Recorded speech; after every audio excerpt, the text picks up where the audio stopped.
Espero se encuentren todos muy bien en esta tardecita de miércoles 24 de agosto del año 2022.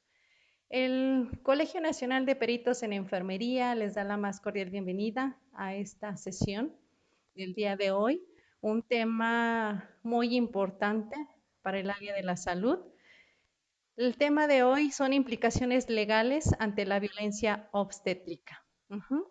Antes de iniciar, me gustaría comentarles y recordarles, ¿verdad? Que le den like a la página de CONAPEN Filial Coyoacán. Ahí ustedes podrán visualizar los cursos, sesiones y diplomados que tendremos. También es importante recordarles que al terminar la sesión, ustedes pueden solicitar su constancia con valor de 4 horas, ¿verdad?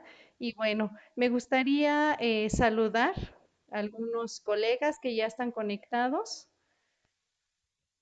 Aquí en el chat mandamos saludos a la licenciada Hernández Ortega Paloma, Joana. También le mandamos un saludo a la licenciada Viridiana Citlali Romero Islas desde el Hospital General de Apan. Un saludo y un abrazo a la distancia.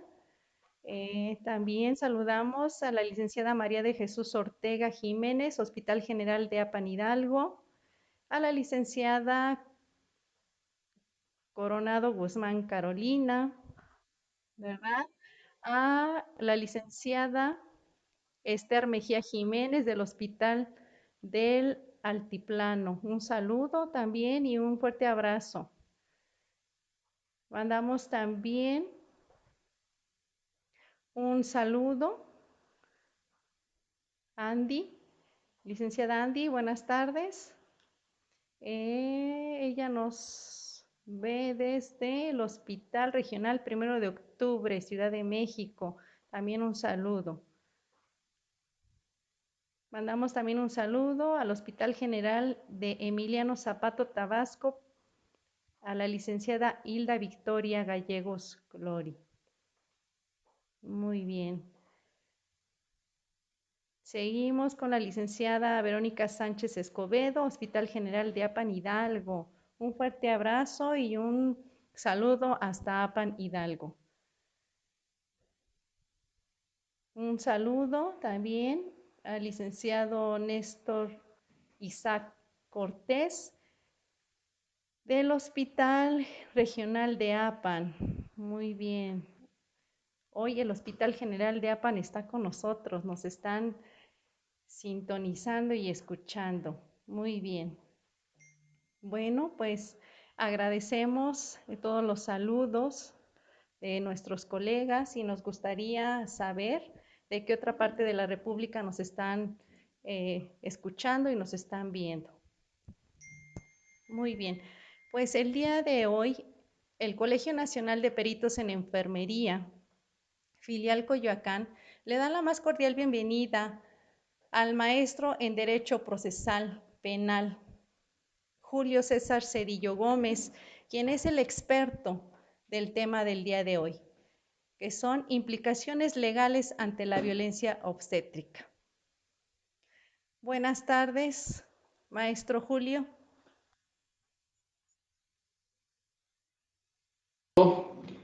Reitero mi agradecimiento a todos los que están presentes, ya se han conectado y también por ahí a los que nos faltan por conectarse. Va a ser un tema de gran importancia y seguramente nos servirá aunque sea un poquito.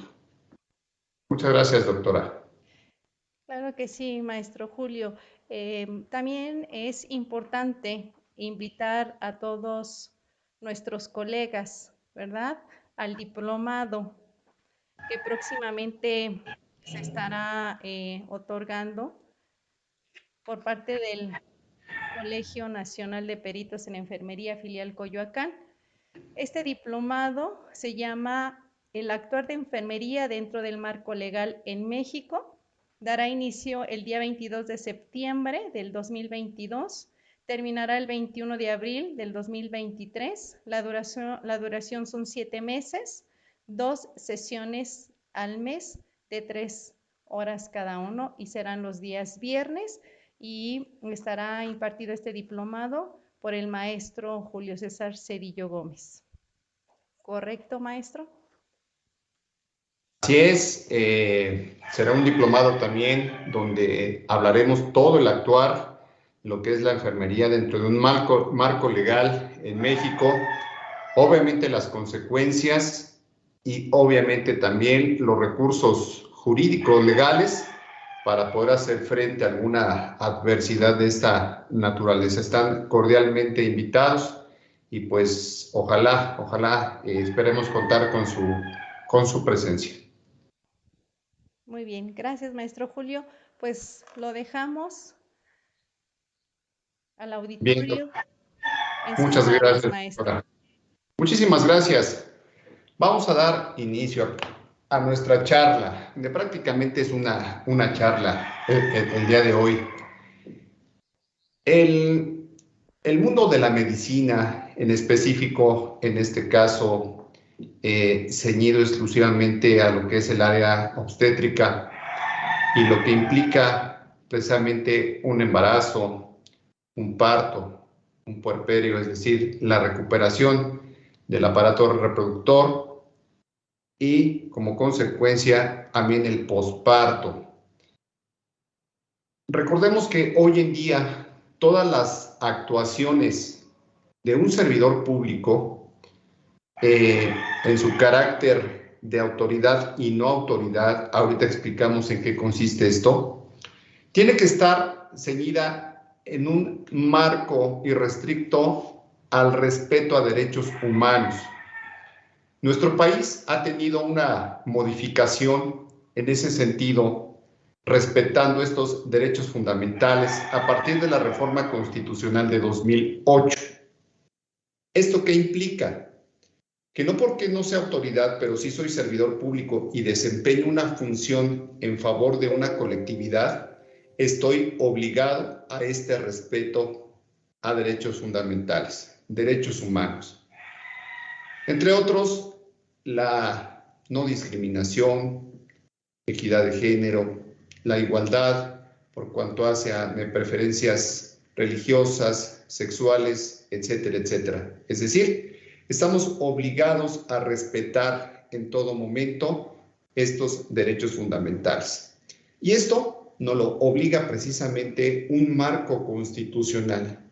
Nuestra misma Constitución nos hace mención que toda autoridad, en este caso, tendrá la obligación de respetar estos derechos humanos. Si nosotros vemos por ahí en nuestra pantalla, el artículo 1 constitucional de nuestra Constitución establece que todas las personas van a gozar de los derechos humanos reconocidos en nuestra Constitución y los tratados internacionales, de los cuales el Estado mexicano sea parte, así como sus garantías para protección cuyo ejercicio no podrá restringirse ni suspenderse, salvo en las excepciones que la propia Constitución lo determina así. En ese mismo artículo nos hace saber también que todas las autoridades en el ámbito de sus competencias tienen la obligación de promover, respetar, proteger y garantizar estos derechos humanos. Dirán ustedes, bueno, es que si yo pertenezco a una institución pública de salud, IMSS, ISSSTE, cualquier sector salud, pues bueno, yo no soy autoridad, no, perdón. Si bien es cierto, eres un servidor público, no tienes funciones autoritarias, pero sí la de un servicio a una comunidad. Por lo tanto, también estás obligado a promover, respetar, proteger y garantizar derechos humanos.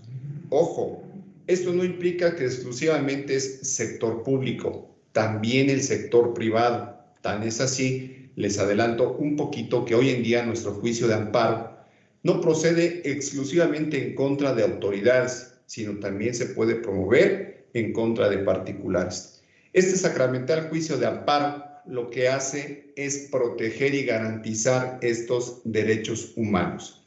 Bien, entonces, el actuar del personal médico debe estar ceñido bajo esta circunstancia, es decir, garantizando el respeto a los derechos humanos.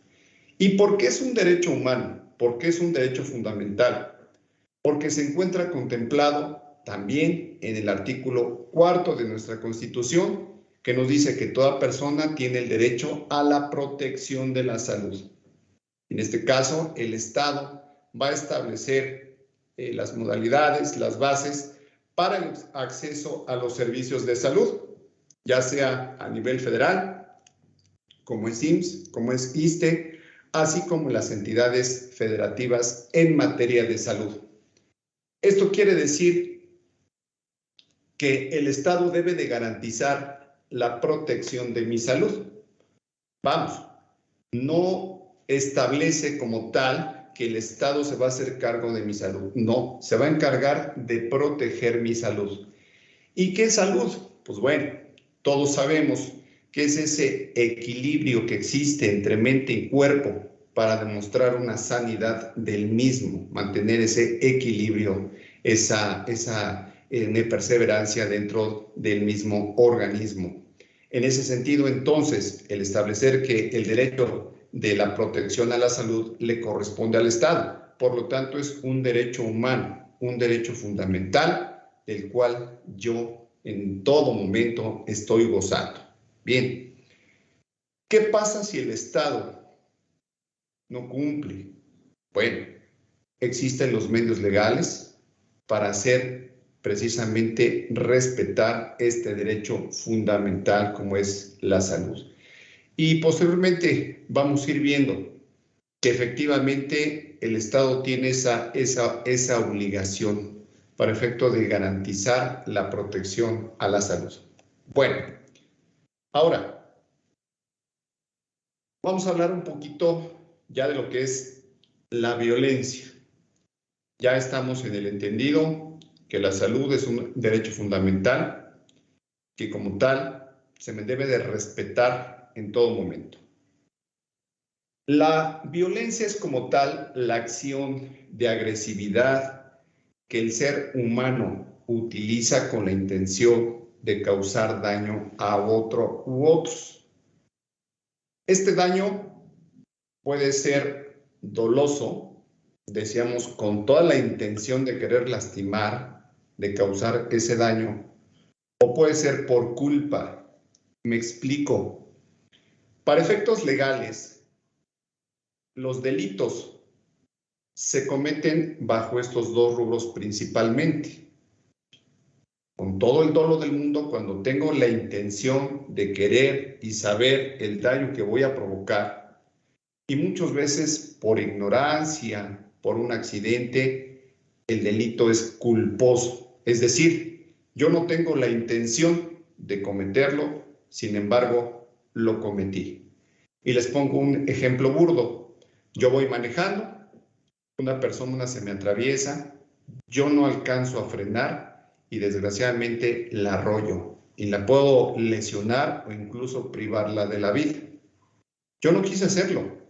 Sin embargo, mi acción culposa provocó el daño. De todos modos, vulneró esa integridad física o incluso la propia vida. La mayoría de la violencia humana es considerada como un acto muy recurrente de la conducta humana. Existen muchos factores. Podemos hablar de dinero, de poder, de venganza, etcétera, etcétera. Son muchísimos factores. Y volvemos a lo mismo. Esta violencia, el desplegar esta violencia puede ser dolosa, es decir, con toda la intención, o puede ser culposa. Pero finalmente el resultado es el mismo. El resultado es generar esa violencia. Para tal efecto, pues el Estado castiga, porque el daño es el mismo, sea de forma dolosa o de forma culposa. Bien, vamos a encontrar hoy en día dentro de muchos cuerpos normativos que hay tipos de violencia. Anteriormente nos quedábamos con el hecho de decir que exclusivamente era una violencia física o una violencia moral o emocional. No. Hoy en día, en términos de las reformas que acabamos de platicar, que se vienen gestando de 2008 para acá, vamos a encontrar, reitero, muchos cuerpos normativos en donde se explica con punto y coma que hoy la violencia ya no nada más es física o moral. Vamos a encontrar violencia, por ejemplo, psicoemocional, una violencia física cuando se causan lesiones o incluso se puede privar de la vida. Tenemos una violencia patrimonial cuando exijo a un socio, a mi cónyuge, por ahí la obtención de bienes de su patrimonio bajo coacción. Violencia económica, por supuesto que la hay, y no vamos tan lejos, muchas veces en casa, el hecho de exigir una cantidad de dinero cuando no la hay. La violencia sexual entre noviazgos, entre relaciones de matrimonio, de concubinato, hoy existe. Contra los derechos de reproducción, con el fin de exigir un número determinado de hijos, cuando a veces pues no se puede. Vamos a hablar de lo que nos toca, la violencia obstétrica, vamos para allá. La violencia feminicida, cuando se priva de la vida a una mujer, y la violencia simbólica. El hecho de desplegar alguna conducta de acción o de omisión en donde esté plasmada cualquier tipo de esta violencia, hoy en día el Estado se encarga precisamente de reprender esta conducta con la finalidad de garantizar una armonía dentro de una sociedad.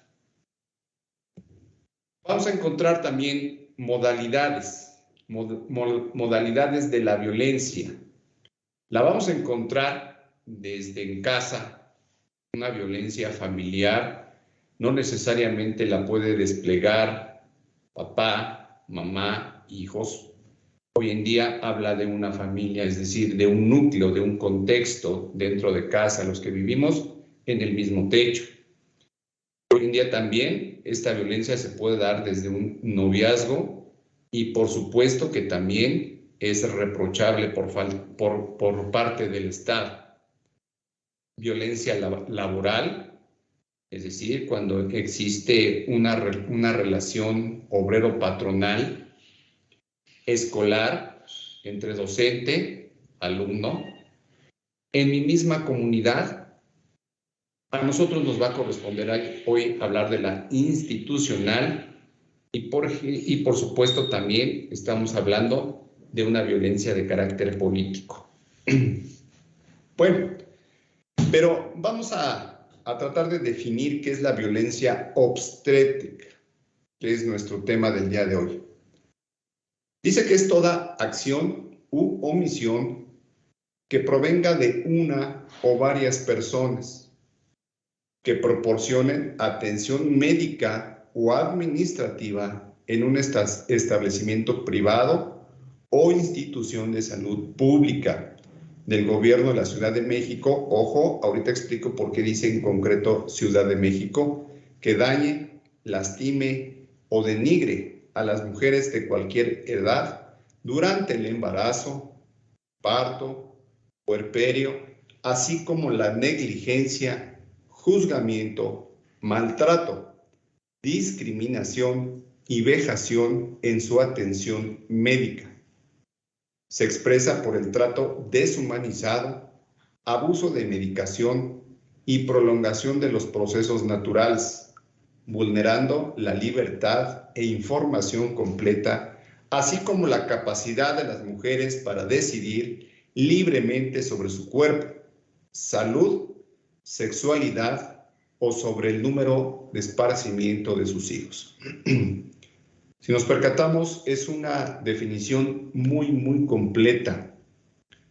En el actuar, en este caso de la enfermería, al desplegar su función diaria, muchas veces sin tomar en consideración este concepto o sin quererlo hacer, llegamos a lastimar o a denigrar, por ahí a discriminar alguna persona, algún paciente, en este caso durante el embarazo, el mismo parto, etcétera, etcétera, etcétera. Este actuar muchas veces queda no tanto impune, sino queda un tanto al ahí se va. ¿Por qué? Porque afortunadamente no tenemos el conocimiento pleno como pacientes, por ejemplo, de qué se trata este tipo de violencia. Sin embargo, pues bueno, para efectos del sector salud, es bueno que podamos ir gestando una visión más amplia respecto de ese concepto e empezar a cuidar por ahí el actuar, mi función, para evitar cierto tipo de problemas. Normalmente empezamos con una queja, posiblemente ante la Comisión de Arbitraje Médico, ya sea una comisión nacional o en cada uno de los estados de la República. Al final vamos a ver qué es esta institución, esta comisión, hasta dónde terminan sus facultades, sus atribuciones y sus funciones. Pero muchas veces este actuar desmedido y en algunas ocasiones doloso, pues trae una consecuencia más drástica, que es precisamente el inicio de una carpeta de investigación en materia penal y por supuesto también en la cuestión administrativa dentro de la misma institución de salud. Ojo, repito nuevamente, el hablar del actuar de la enfermería no quiere decir que exclusivamente se pueda sancionar en aquellas instituciones de salud pública, sino hoy también en las de carácter privado. Bien, como primer punto, el omitir o retardar la atención oportuna y eficaz de las emergencias y servicios obstétricos. Bien, una emergencia queda a consideración del médico. Es otro tema. El poder sostener en determinado momento que sí se trata verdaderamente de una emergencia o verdaderamente no lo es, para efecto de que se pueda integrar este supuesto y que el paciente pueda decir que no se le atendió de forma oportuna y eficaz dentro de una urgencia. Bien. Segundo punto, obligar a la mujer a parir en condiciones ajenas a su voluntad o contra sus prácticas culturales, cuando existan los medios necesarios para la realización del parto humanizado y parto natural. Esto es bien sabido que en algunas instituciones o algunos hospitales, principalmente de carácter privado, muchas veces ya lo que se llega a sugerir, pues es una cesárea, un parto programado, cuando muchas veces pues sí tenemos las condiciones para efecto de que el parto pueda llevarse de manera natural y sobre todo humanizada. Hay que tomar en consideración también que la voluntad, en este caso del paciente, cuenta para los efectos legales a que pudiese haber lugar. Finalmente, cuando una paciente llega con su familiar a una institución privada y requiere precisamente los servicios de ginecología y obstetricia para un cuidado durante el embarazo, ¿qué hacemos?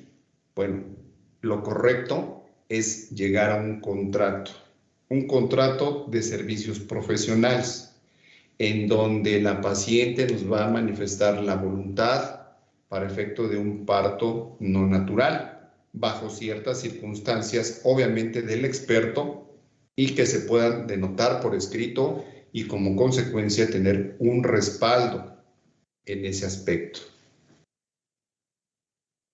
El acuerdo de voluntades es el contrato más alto que pueda existir en nuestro país. Es decir, si tú y yo quedamos de acuerdo en una prestación de un servicio bajo una contraprestación, lo correcto es realizarlo por escrito con la finalidad de evitar ciertas circunstancias y ciertos problemas de carácter legal. Esto tendrá que hacerse de forma atinada, con expertos, con la finalidad de que no tengamos circunstancias que nos puedan dar dolores de cabeza en un futuro. Muy bien. Tercer punto, obstaculizar el apego precoz de la niña o niño con su madre sin causa médica justificada, negándole la posibilidad de cargarle y amamantarle inmediatamente después de nacer. Sabemos, obviamente, que una vez que se da el parto, el bebé tiene que ser asistido de manera inmediata. Sabemos que esto lleva un lapso de tiempo, por supuesto, pero ese lapso de tiempo tiene que estar dentro de una cordura, dentro de situaciones lógicas que no permitan definir que se trata de una violencia en ese sentido.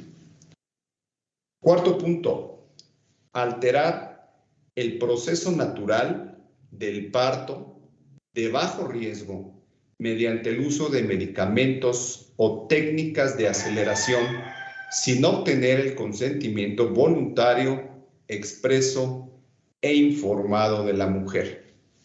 Es lo que estamos platicando.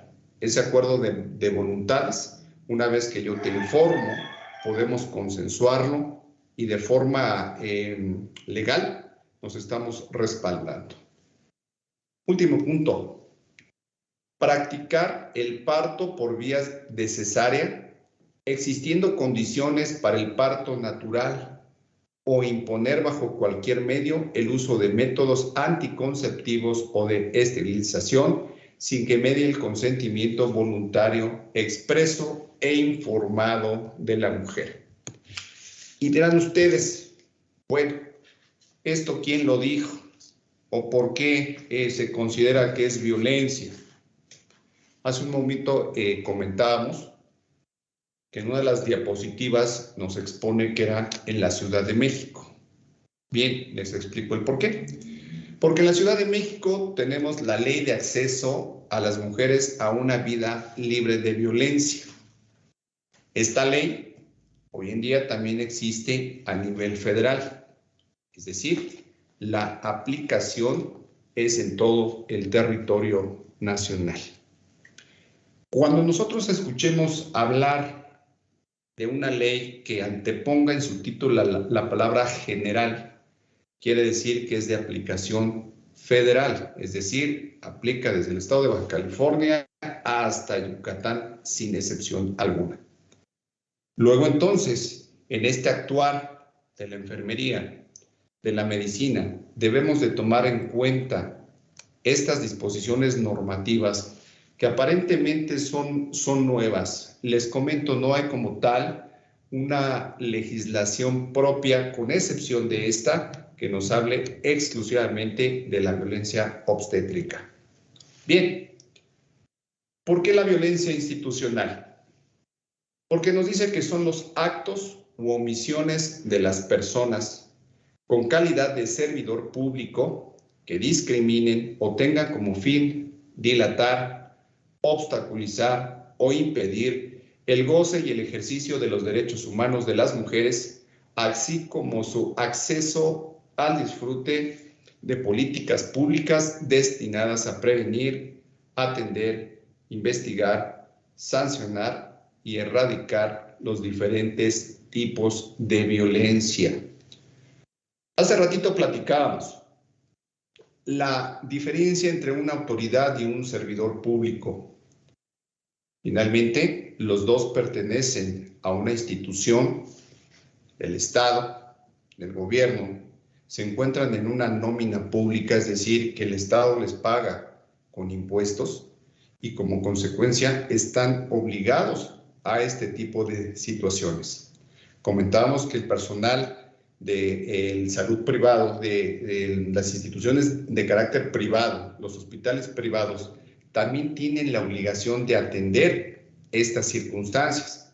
Decíamos, hoy en día, el juicio de amparo que antes procedía exclusivamente en contra de autoridades, hoy procede también en contra de particulares, cuando desempeñas funciones como si fueras una autoridad. Entonces, hay que tener mucho cuidado, hay que atender a estas disposiciones normativas que vienen siendo de vanguardia y como consecuencia, pues saber hasta dónde o en qué punto puedo llevar a cabo estas prácticas. Bueno, no solamente las disposiciones de violencia obstétrica como la que acabamos de platicar sancionan, es decir, tiene como consecuencia el ejercicio de una violencia. En los puntos que acabamos de ver, cualquiera de estos 5 puntos señalados en las diapositivas, inciso A, B, C, D y E, tienen una consecuencia jurídica. El desplegar cualquiera de estas 5 supuestos, de estos 5 supuestos en el actuar, en el desempeño de la función como servidor público en el ramo de la salud, trae consecuencias, definitivamente. Decíamos, el primer punto, en la misma institución, la queja, por ejemplo, que puede dar pauta a un procedimiento administrativo. También a una cuestión de carácter penal, en donde el Ministerio Público está obligado a investigar. En el nuevo sistema de justicia penal que rige en nuestro país, decíamos, a partir de la reforma constitucional de 2008 y después de forma paulatina en 2012 y 2018 en la Ciudad de México a la fecha, pues trae que a través de cualquier denuncia o querella que se pueda realizar con relación a cualquier tipo de violencia, incluso no solamente la obstétrica, hoy es prioridad tratándose en este aspecto de la obstetricia de las mujeres. Esto ha sido vanguardia en las leyes, de acuerdo a la cultura machista que en su momento prevaleció por muchísimos años en nuestro país. Recordemos que apenas el siglo pasado se le dio la oportunidad a la mujer del voto. Es decir, la mujer no tenía esa posibilidad ni siquiera de levantar la voz, mucho menos alguien que le dijera que tenía derechos humanos y mucho menos que no podría ser sujeta a ningún tipo de violencia. Como consecuencia de ello, este cambio radical que nuestro país ha tenido en muchísimas disposiciones normativas ha traído como consecuencia que el Estado priorice a la mujer, a los niños, como parte de esta vanguardia normativa, es decir, cambiar un sistema para la protección, en este sentido obstétrico, precisamente de la mujer. Hoy tenemos incluso agencias especializadas del Ministerio Público, no solamente en la Ciudad de México, sino a nivel federal y en todas las entidades de la República Mexicana, en donde existe personal especializado para efecto de proteger y garantizar precisamente la integridad física, sexual, psicoemocional, etcétera, etcétera, de la mujer. El Ministerio Público tiene la obligación de iniciar una carpeta de investigación y, perdón por la redundancia, comenzar a investigar qué es lo que está pasando, qué es lo que sucedió.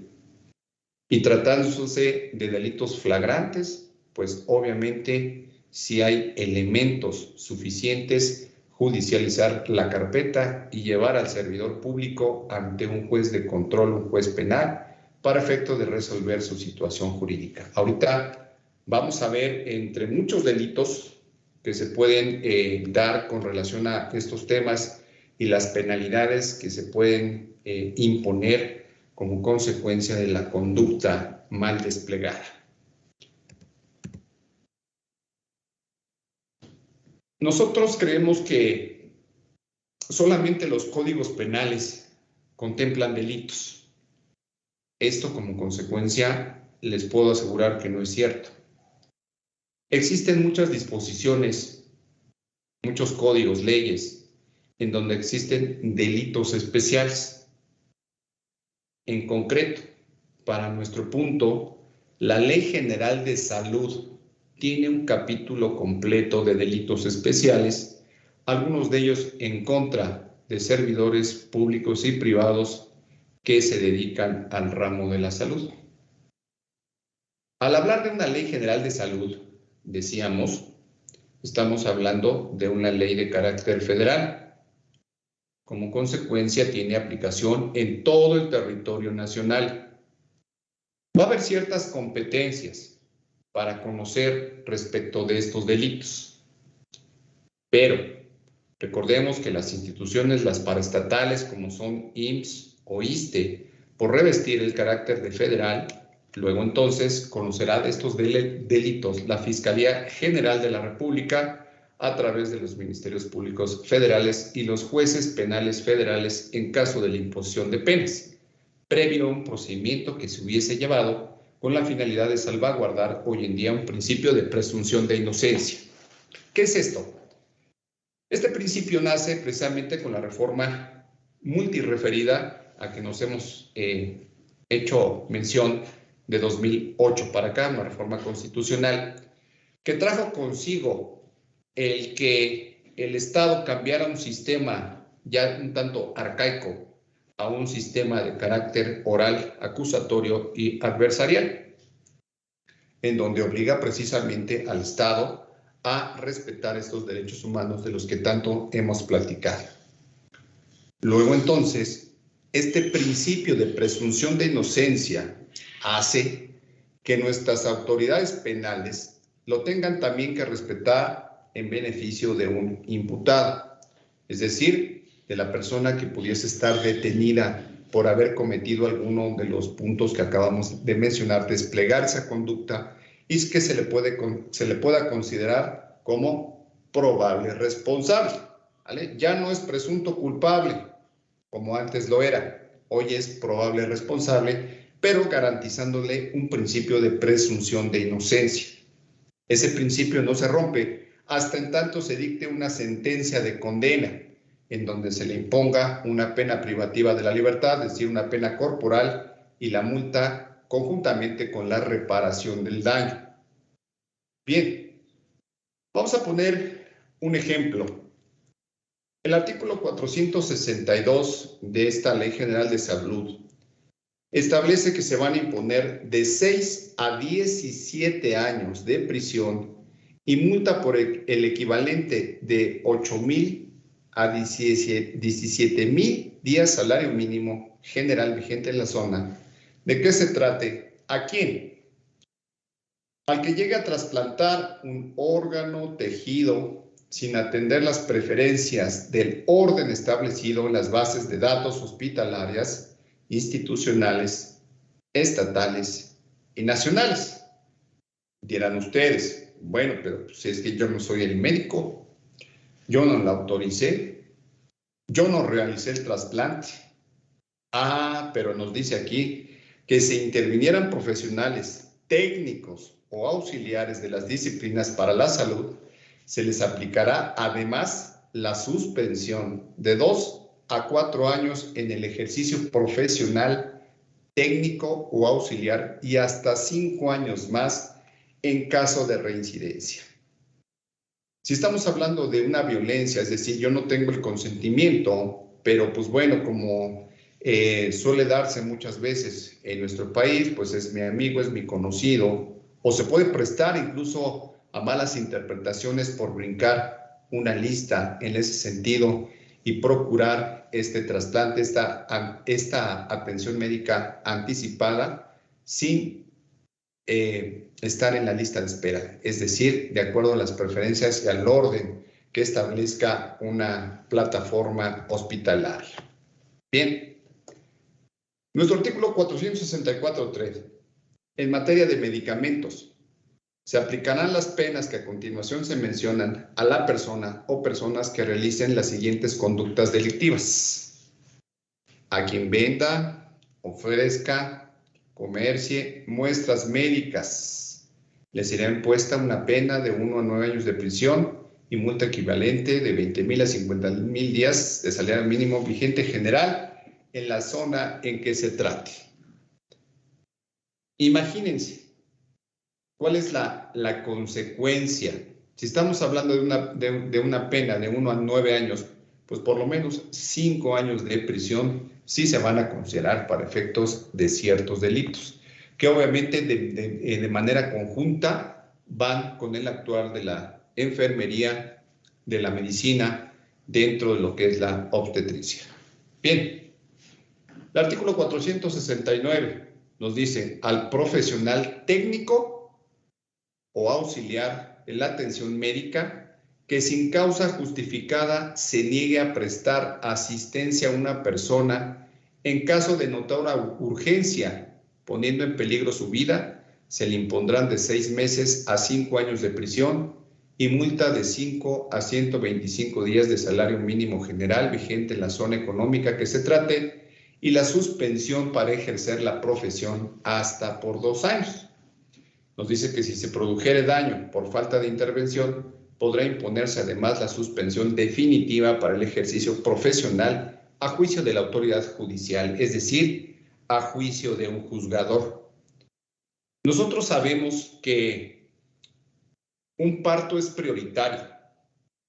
¿Cuántas veces no hemos visto en los medios de comunicación que a lo mejor de manera desinformada nos hacen creer, nos hacen notar que el hospital es quien tiene la culpa siempre, ¿no? Y con la presión de esos medios de comunicación, pues prácticamente se está iniciando una carpeta de investigación en contra del equipo profesional, técnico o auxiliar que en ese momento se encuentren en la guardia en el área de urgencias. ¿Qué pasa? Pues bueno, debemos de tomar en consideración que esta urgencia, cuando realmente es de notoria observación, pues vamos, se tendrá forzosamente que atender con causa justificada. Ya después vemos si eres derechohabiente o no. Dirán ustedes, pues bueno, es que yo incurro también, puedo incurrir una responsabilidad dentro de la misma institución si yo estoy prestando un servicio a alguien que no es derechohabiente. Y precisamente son cuestiones que vamos a estar ventilando en nuestro diplomado para no incurrir en responsabilidad tanto de un lado y tanto del otro lado. Es decir, mantener una postura ecuánime sin violentar derechos fundamentales, pero también sin ir en contra de mi contrato, posiblemente mi contrato colectivo, mi contrato individual de trabajo. Muy bien. En el Código Penal para el Estado de México vamos a encontrar también diversos delitos que van de la mano con este actuar de la enfermería en genérico con el personal médico.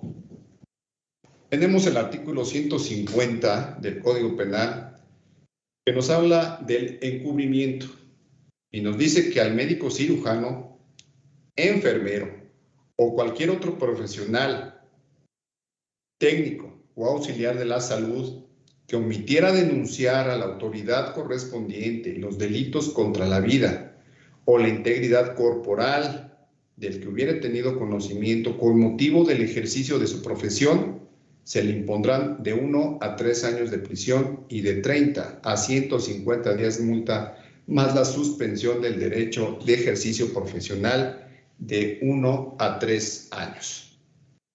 Y volvemos prácticamente a lo mismo. Si en materia federal, para aquellas dependencias o paraestatales que brindan la atención de salud, IMSS, ISSSTE, existe una ley general de salud, pues por ejemplo, en concreto hablando del Estado de México, que es ISEMIM o el sector salud, pues tenemos estos artículos que también tienen que ver con la función profesional del sector salud. Es complicado poder decidir muchas veces en el momento de la urgencia, en el momento que se trata el poder determinar si se presta una atención médica o no, o en su momento si de verdad corresponde a un trato de urgencia o tampoco lo es. Lo cierto es que la ley penal no hace distinción en ese sentido.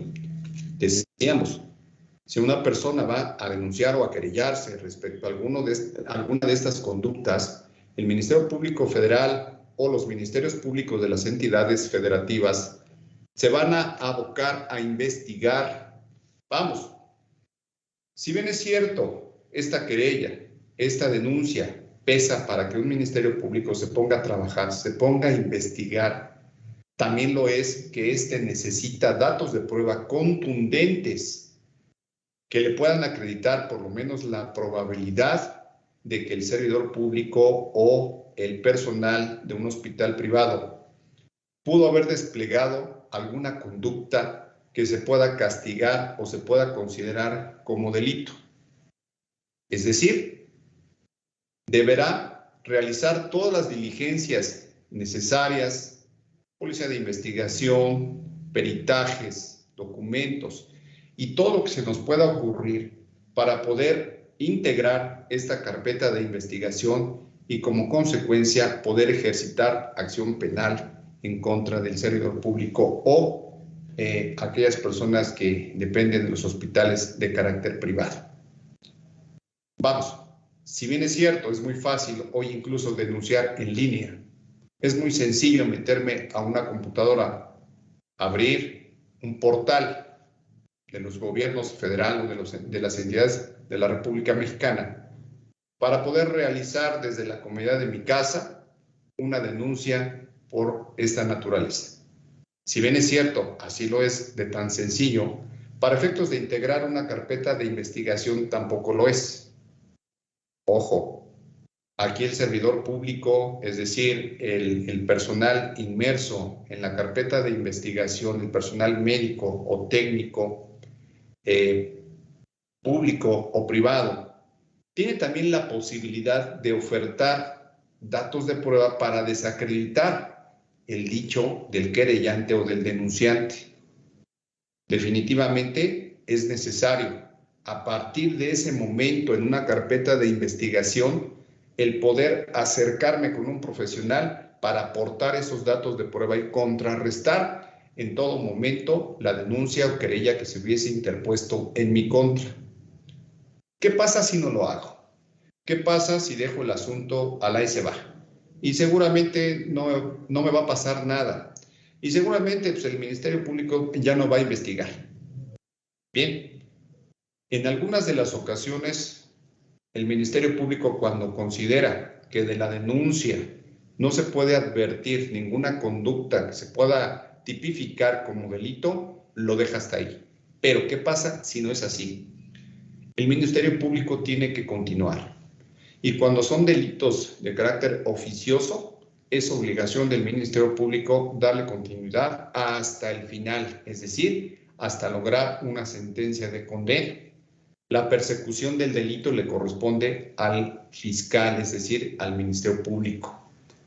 Luego, entonces, es el momento para que yo me acerque y también pueda aportar datos de prueba que contrarresten en todo momento esa denuncia, esa querella por parte del paciente o de sus familiares. Esto es muy importante y también lo vamos a estar tocando durante el desarrollo de nuestro diplomado para que tengamos elementos suficientes contundentes para poder desacreditar este tipo de acciones que en todo momento, por supuesto, pueden ser perjudiciales para mi persona y para mi desempeño técnico o profesional. Bien, el artículo 181 nos dice que los responsables de este delito se les va a imponer de 1 a 3 años de prisión y de 50 a 700 días multa, además de 6 meses a 2 años de suspensión del derecho de ejercer la actividad profesional y privación definitiva en caso de reincidencia. ¿Y cuál va a ser esta acción, esta conducta? Pues bueno, a todos los médicos cirujanos, parteros, enfermeras y demás profesionales y similares auxiliares que se nieguen a prestar sus servicios a un lesionado enfermo o en caso de notoria urgencia, por exigir el pago anticipado de sus servicios sin dar inmediato aviso a las autoridades correspondientes u organismos de asistencia pública para que procedan a su atención. Nuevamente, tanto un Código Penal del Estado de México, tanto como una Ley General de Salud, un Código Penal Federal y la ley que acabamos de platicar, la Ley de Acceso a las Mujeres para una vida libre de violencia, nos refieren prácticamente a lo mismo. Digo, esto lo mencionamos para que tomamos en consideración que no es exclusivamente la violencia obstétrica la que puede desencadenar una situación de esta naturaleza. Digo, dentro de la función médica o técnica, siendo médico, cirujano, partero o enfermera, si yo me niego a prestar este servicio por exigir un pago anticipado de los servicios sin dar este inmediato aviso a las autoridades correspondientes, pues obviamente estoy incurriendo en este delito. Ya vimos que es de 1 a 3 años de prisión y puede haber incluso la privación de la función profesional de forma definitiva en caso de reincidencia. Luego entonces es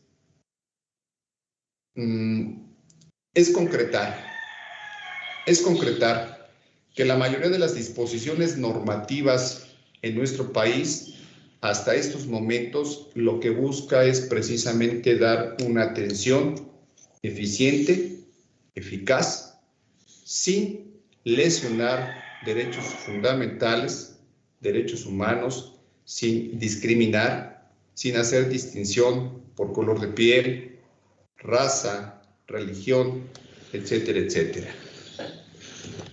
Ahora, los médicos cirujanos, parteros, enfermeras y demás profesionales y similares auxiliares o cualquier persona, los propietarios de clínicas u hospitales que participen o faciliten por cualquier medio el tráfico, comercialización o cirugía, trasplante de órgano, tejido humano sin la autorización necesaria de la Secretaría del Ramo.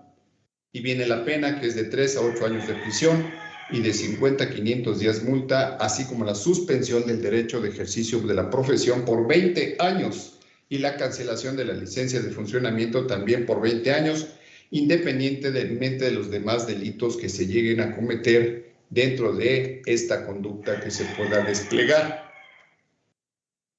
Se ha escuchado muchísimo que después del parto, la placenta en algunos países del mundo está siendo utilizada como materia prima para regular ciertos medicamentos que pueden ser benéficos para la salud humana. Sin embargo, pues sabemos también que por lo menos en nuestro país esto no se encuentra autorizado aún, incluso es un delito, no se puede comercializar con ningún tipo de órgano, tejido, incluso porque nos estaríamos metiendo en problemas de carácter federal. Bueno, ¿qué pasa de primer mano? ¿Qué pasa con este tipo de violencia? o conducta atípica que tiene como consecuencia el inicio de una carpeta de investigación. De primera mano, pues tenemos la Comisión Nacional de Arbitraje Médico. ¿Pero qué es esta comisión? ¿Para qué sirve? Muchos de nosotros, los que nos encargamos del sector salud, nos hablan de Comisión Nacional de Arbitraje Médico y hay veces sin tener conocimiento de qué es, pues ya nos dio miedo, ya nos atemorizó. Esta comisión se crea con el objeto de contribuir para resolver todos los conflictos suscitados entre las y los usuarios de los servicios médicos y los prestadores de dichos servicios.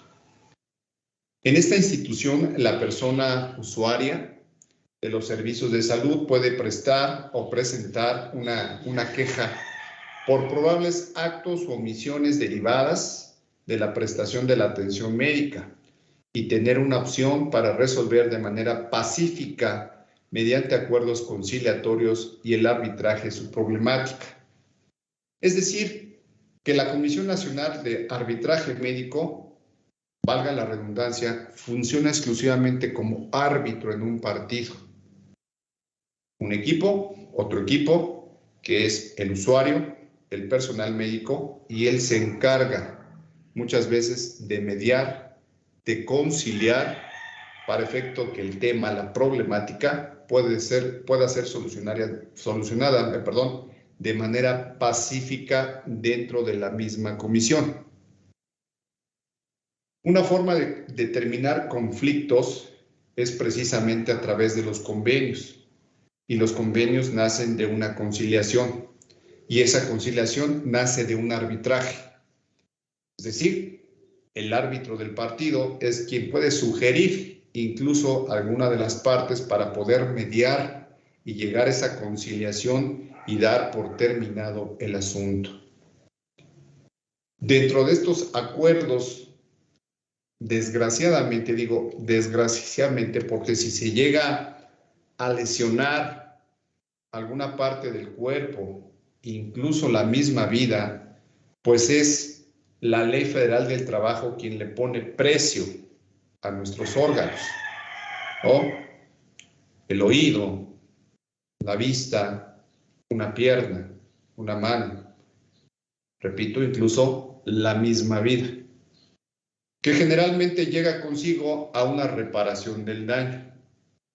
Hoy en día esta reparación del daño no es solamente económica, debe ser una reparación del daño integral, es decir, psicológica, moral, económica, médica, etcétera, etcétera. Por eso hoy en día se habla de una reparación del daño integral. Ya no quedamos exclusivamente en lo que era antes una reparación del daño a través de una aportación económica y listo. Para efectos del arbitraje médico, lo que se busca es conciliar y mediar este tipo de situaciones. Y reitero, desgraciadamente, pues la mayoría de las veces se ve reflejada exclusivamente en el pago de un dinero, atendiendo al daño, a la lesión que se hubiese causado, muchas veces un daño moral, que ahí todavía se complica un poquito más las cosas, el poder determinar en qué consiste un daño moral y cómo se puede reparar ese daño, también lo vamos a estar viendo en nuestro diplomado, en qué consiste y hasta dónde en determinado momento el paciente, el quejoso, puede abusar de una situación de esta naturaleza. Muchas veces, dicen por ahí, cuando se tiene el sartén por el mango, se busca abusar del contrario. Y precisamente lo que se busca es dar elementos necesarios para que no exista este abuso y como consecuencia, pues incluso una destitución o una suspensión de la licencia para ejercer profesionalmente. Estos mecanismos alternos para solucionar los conflictos también se vienen a crear con motivo de la reforma que acabamos de platicar. Ya ha dado cauce no solamente en materia de arbitraje médico, sino en materia penal, civil, familiar, etcétera, etcétera, el buscar esa mediación, esa conciliación a través de un árbitro para poder solucionar los conflictos. La Comisión Nacional de Arbitraje Médico tiene ciertas facultades, ahorita las vamos a ver, pero su principal función es esta, es mediar, conciliar y de alguna otra manera, pues bueno, concluir con el procedimiento de manera anticipada sin necesidad de llegar a otras instancias y desgastarnos física, económica, moral, etcétera, etcétera. Bien. Dentro de esas funciones, aquellas en las que exista materia médica, es decir, que se hayan proporcionado por la actuación u omisión del personal médico o algún integrante del equipo de salud sobre el diagnóstico, tratamiento, seguimiento de la atención, del padecimiento, etc.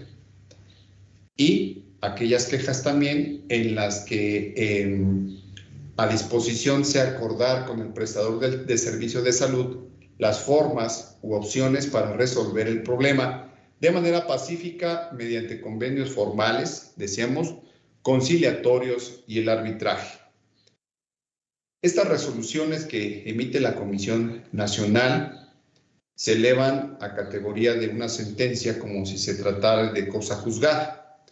Es decir, como es un acuerdo de voluntades, pues ya no permite interponer algún recurso que pueda modificarlos, por ejemplo, recursos ordinarios como la apelación, porque estoy a descontento de lo que la Comisión Nacional de Arbitraje Médico dijo, ¿no? A ver, espérame tantito. Por eso fue un convenio, un consenso, un acuerdo de voluntades para efectos de que ese consenso se plasmara por escrito y posteriormente se le diera una categoría superior como si se tratara de una sentencia definitiva, la cual es ejecutoria en el momento, es decir, causa estado, causa firmeza y ya no existe ninguna otra resolución ordinaria que pueda modificarla. ¿Por qué? Precisamente por ese acuerdo de voluntades que existe entre las partes. Bien, ¿de quién te puedes quejar? ¿Quién se puede quejar ante una comisión de arbitraje médico? De cualquier servidor o de cualquier prestador que brinde servicios de salud en instituciones públicas, sociales y de carácter privado también. Esta comisión no es exclusiva para aquellos servidores en el ramo público, sino ya también vemos que participan las instituciones sociales, por ejemplo, casas de estancia en donde hay ancianitos, en donde hay niños huérfanos, etcétera, etcétera. Son instituciones de carácter social o que brindan ese servicio gratuito a la sociedad, o las instituciones de carácter privado. ¿Qué tipo de servicios te ofrece la Comisión Nacional de Arbitraje Médico?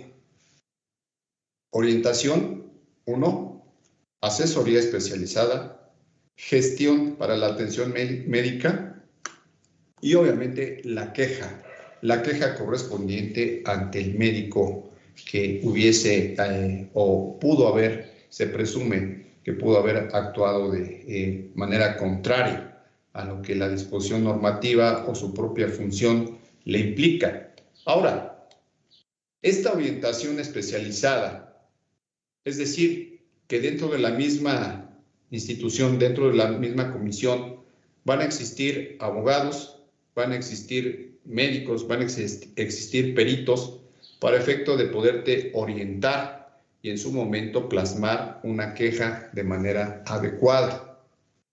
Es un pequeño procedimiento a través del cual la misma comisión te va a hacer del conocimiento como médico, enfermera o auxiliar en este ramo de la salud, para que comparezcas ante esta comisión, se te exponga cuál es el motivo de la queja. Obviamente debe ser una queja fundada y motivada por parte del quejoso, en donde se pueda argumentar, sustentar y se tengan elementos sólidos para que la misma pueda ser admitida por la comisión y como consecuencia te manden citar para llegar a esa conciliación, para llegar a esa mediación y se pueda resolver el conflicto de manera anticipada.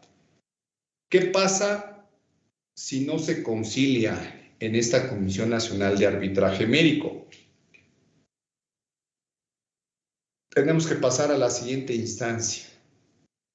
Obviamente la comisión va a levantar una constancia dentro del mismo procedimiento en donde posiblemente la persona citada nunca compareció o si compareció, por las causas y motivos que sean expuestos, se tiene que argumentar el por qué no se pudo conciliar, el por qué no se pudo llegar a ese acuerdo. Como consecuencia, esa constancia va a servir para una instancia posterior que, de acuerdo a la conducta que se haya desplegada y a la misma orientación especializada que la CONAMED ofrezca, se va a determinar para efecto de que el quejoso, el paciente o sus familiares tengan que dirigirse a una instancia subsecuente, ya sea en una materia administrativa o ya sea en la materia penal, según corresponde.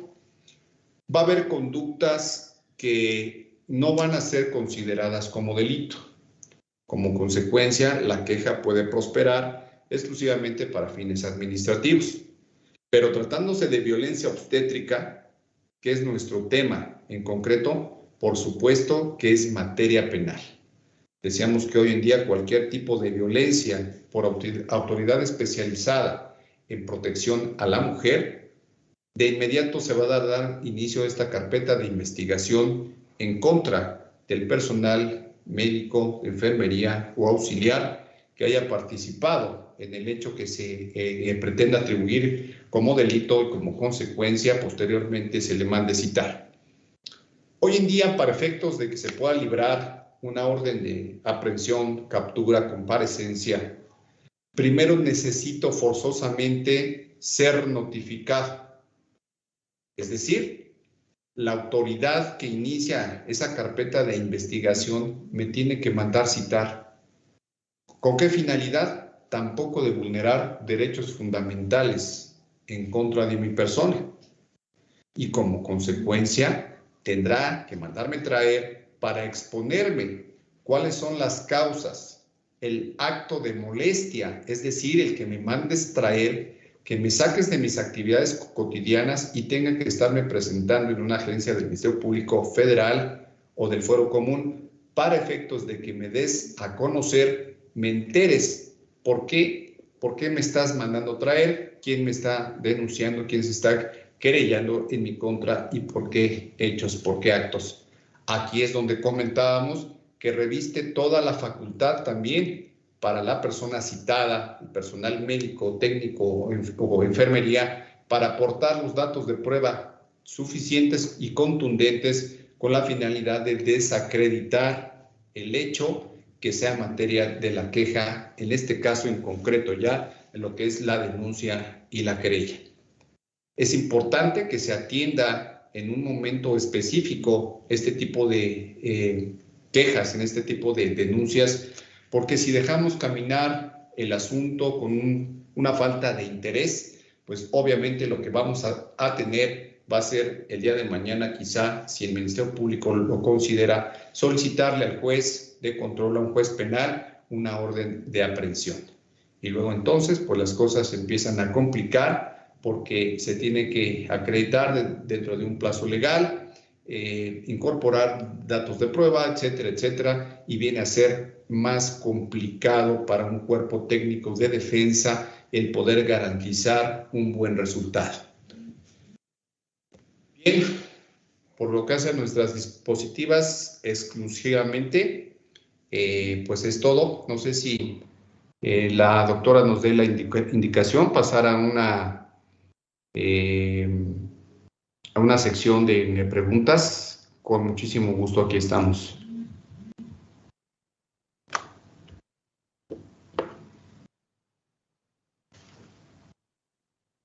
Doctora, ¿está por ahí? Sí, maestro.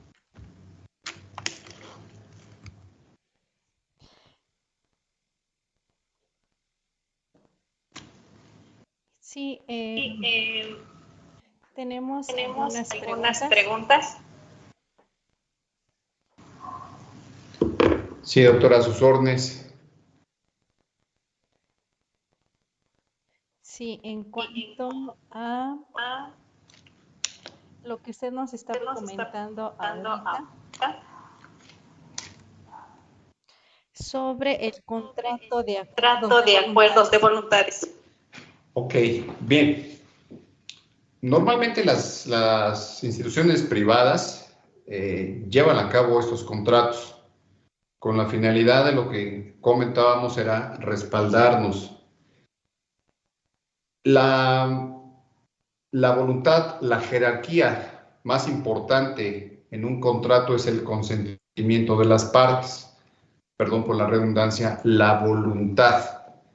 Si yo establezco cláusulas específicas para brindar ese servicio profesional a cambio de una contraprestación que generalmente es económica, primero, lo que tengo que hacer en ese contrato es informar al paciente respecto al padecimiento, respecto al tratamiento, respecto a la cirugía, etcétera, etcétera, con la finalidad de garantizar el día de mañana en una CONAMED o incluso en un procedimiento de carácter civil o penal, que yo le informé primero en qué consistía el tratamiento, en qué consistía la prestación del servicio profesional.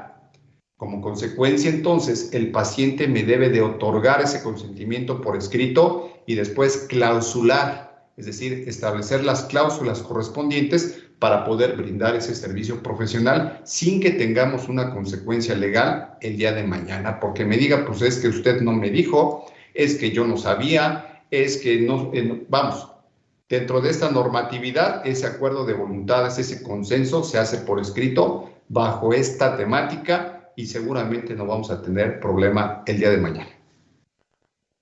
Muy bien, maestro Julio. La licenciada Darinel López nos comenta, pudiera elaborarse un consentimiento informado para control prenatal legalmente válido para el primer nivel de atención. Esto es, doctor, en las instituciones de salud gubernamentales. Ok. Aquí es un poquito más complicado. No con esto quiero decir que no se pueda, porque el acuerdo de voluntades primero lo está firmando el servidor público con el propio Estado, posiblemente al firmar un contrato colectivo de trabajo en donde se me van a especificar cuáles son mis funciones y como consecuencia la prestación laboral, el asegurar al derechohabiente o a sus familiares con la intención de brindar la atención médica.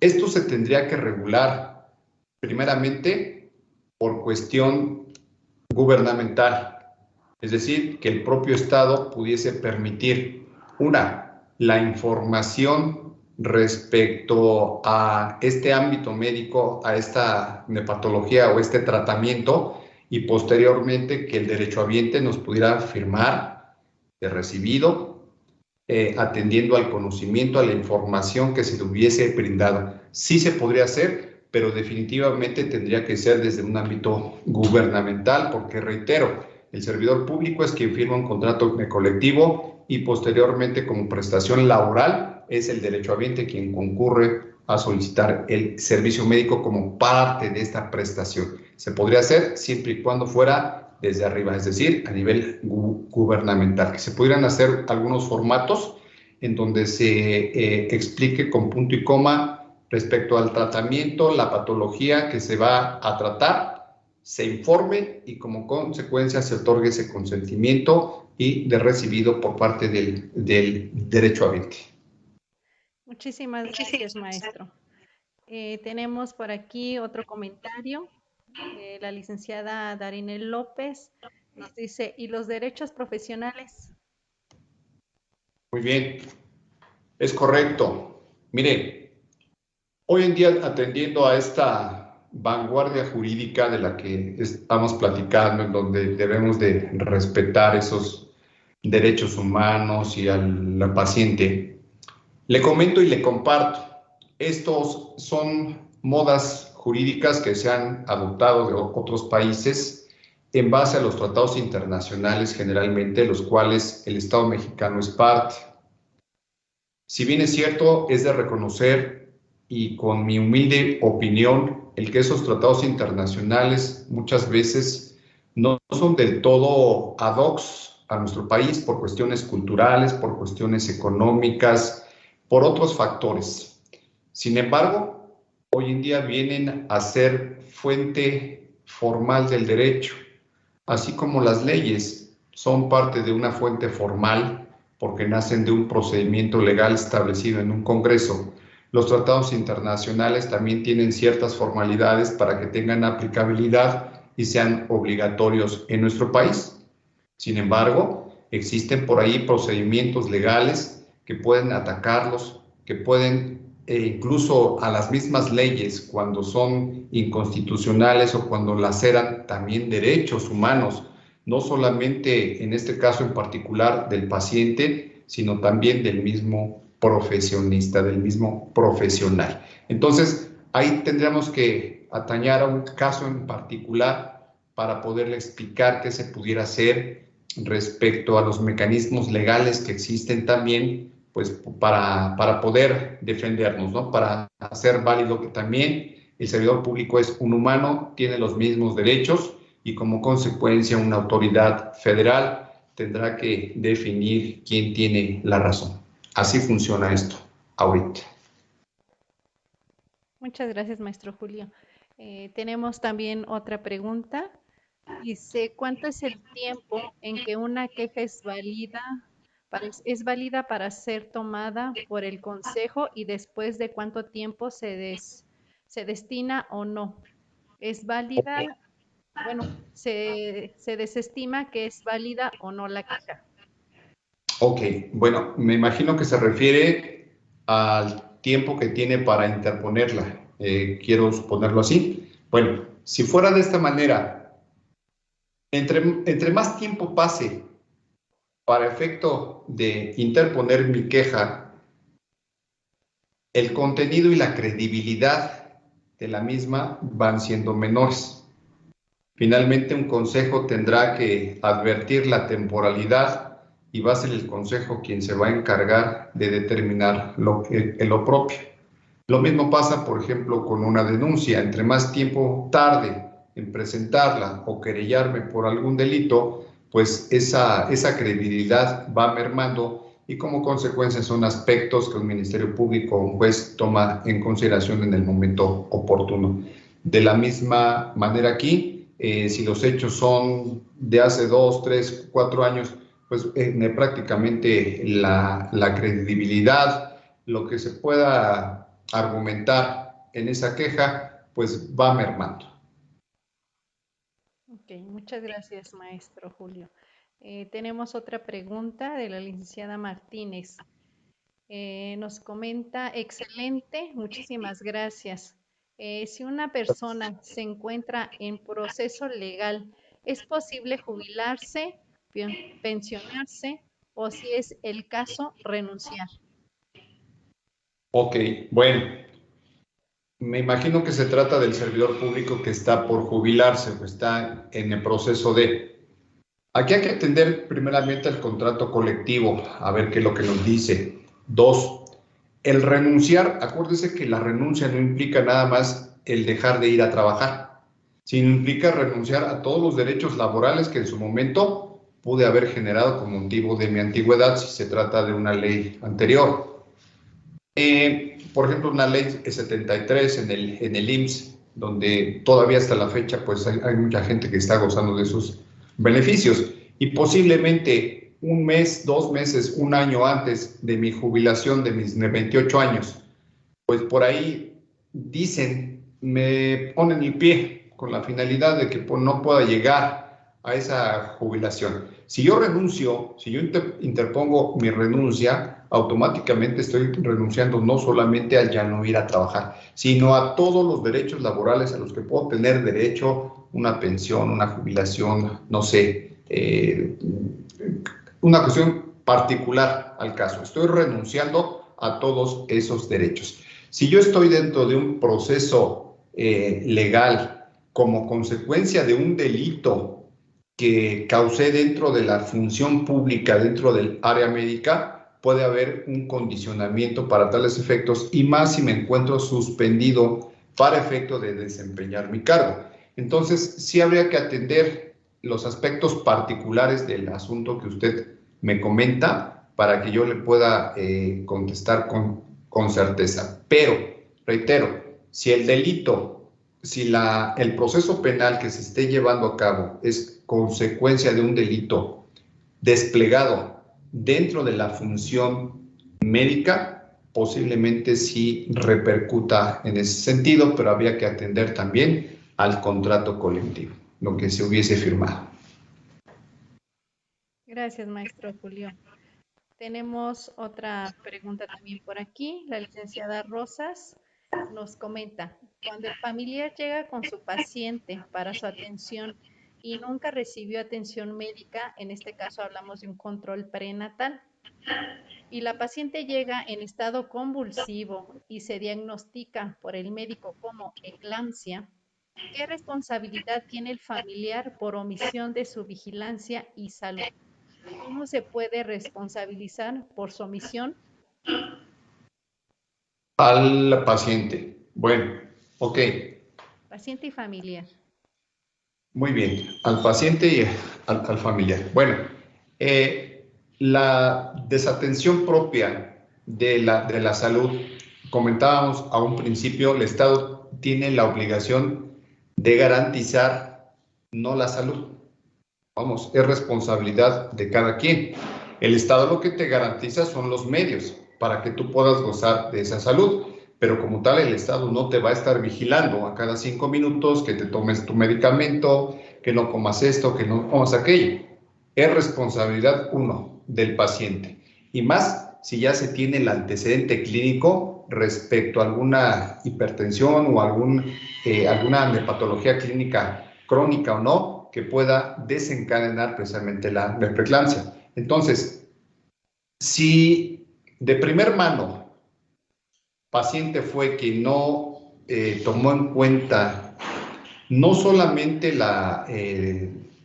el diagnóstico, el tratamiento médico, sino incluso por cuenta propia, pues a lo mejor nunca fue, ni siquiera se le ocurrió dentro de los 9 meses acercarse al personal médico para un tratamiento, una revisión de prenatal. Pues bueno, aquí la responsabilidad primaria es del paciente, definitivamente. Sí se logra justificar de esta manera, es decir, que verdaderamente esta persona nunca acudió a un tratamiento prenatal.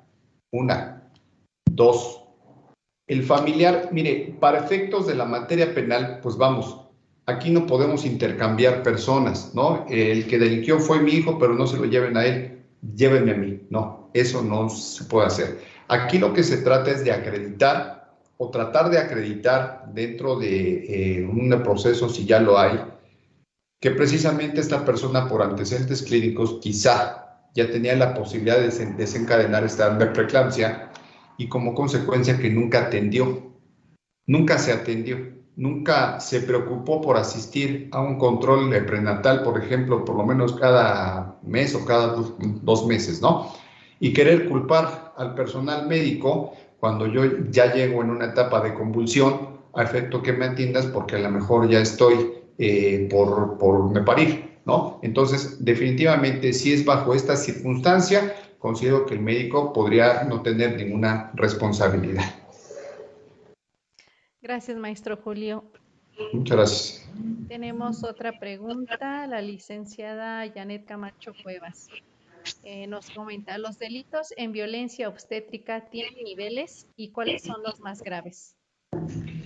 Ok, es lo que le comentábamos. Posiblemente pueda ser una queja, pueda ser un procedimiento administrativo y ya en últimos casos, pues un procedimiento de carácter penal. Hoy es muy fácil, comentábamos, por estas modas jurídicas que se han dado,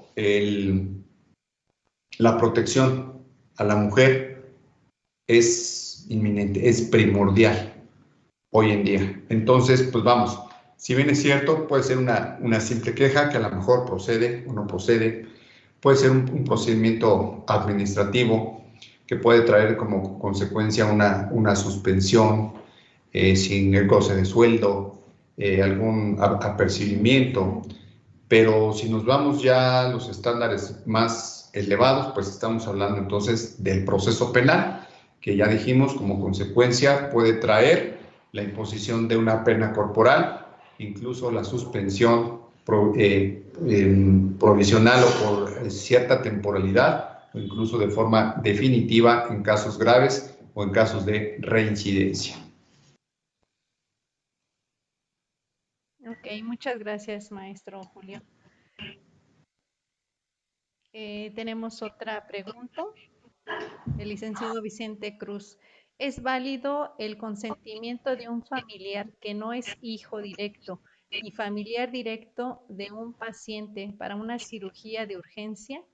En este caso, la nuera da su consentimiento para una intervención de peritonitis, ya que la doctora no informó a la esposa del paciente, ya que ésta no sabe leer ni escribir. ¿Puede la nuera dar ese consentimiento? Ok, en términos jurídicos legales, no.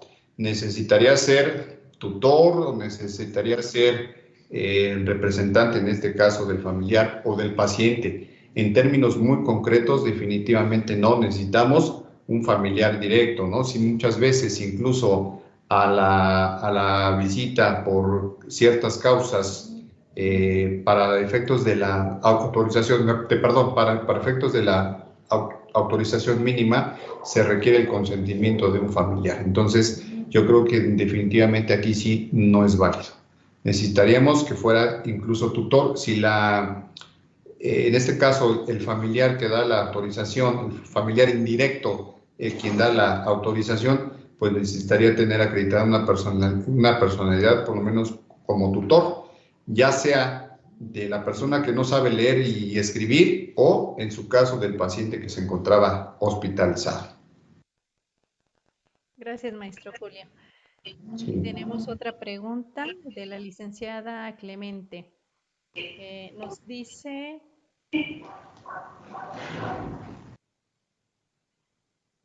¿y cuál sería la responsabilidad del paciente cuando no acepta las indicaciones de tratamiento médico y o quirúrgico, incluso solicitando alta voluntaria o huyendo del hospital? Ok, es lo que le comentábamos. Si nosotros garantizamos esa información respecto de un tratamiento médico por escrito, definitivamente no hay ninguna responsabilidad para el personal médico. Y volvemos a lo mismo. El Estado lo que te garantiza son los medios para que puedas acceder a un servicio de salud. La salud como tal te corresponde a ti. O en caso que ya tengas algún problema mental o físico para hacerte valer por ti mismo, pues bueno, tenemos de responsable a un familiar. De esta manera, pues el Estado se está lavando las manos. Reitero, la obligación del Estado es garantizarme el acceso a la salud, pero como tal, la salud no me la puede garantizar porque es responsabilidad mía, es mi organismo, es mi cuerpo. Yo no puedo ser obligado, por ejemplo, a una cirugía cuando no quiero. Y esa cirugía me puede garantizar mi salud. El acceso a la salud la tengo. Pero, como tal, el Estado no te puede garantizar tu salud. ¿Por qué? Porque es tu cuerpo. Tú eres el primer responsable de tu salud.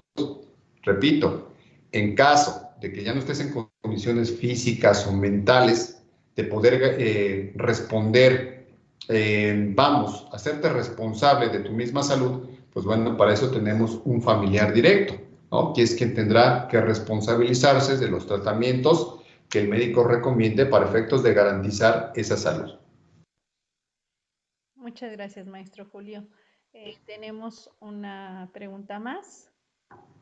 La licenciada Conin nos comenta, para un consentimiento de salpingoclasia, ¿es necesaria la autorización del esposo o familiar o solo basta con la de la paciente? Bueno, mire, atendiendo a lo que estamos platicando, la mujer es libre de decidir sobre su organismo, Hay algunas instituciones que estilan el consentimiento del esposo. A mi particular punto de vista, ¿por qué necesitaría yo el consentimiento de mi marido? ¿No? En términos legales, quien tiene la última palabra respecto a la decisión de mi cuerpo, pues soy yo. Nadie más. Si yo ya tengo 2 hijos y aquel pues quiere otros 4, pero es mi libre decisión en términos de lo que acabamos de leer. La mujer tiene el pleno conocimiento para poder disponer libremente respecto al número y esparcimiento de los hijos, corresponde o debería exclusivamente corresponder a la mujer y no al esposo, ni al concubino, ni al amante, ni a nadie. El cuerpo humano es único y es mío.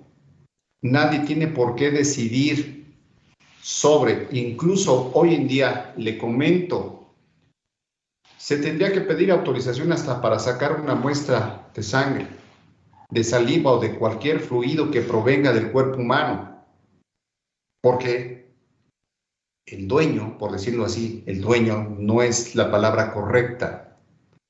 Es mi organismo, yo sé cómo puedo disponer de él.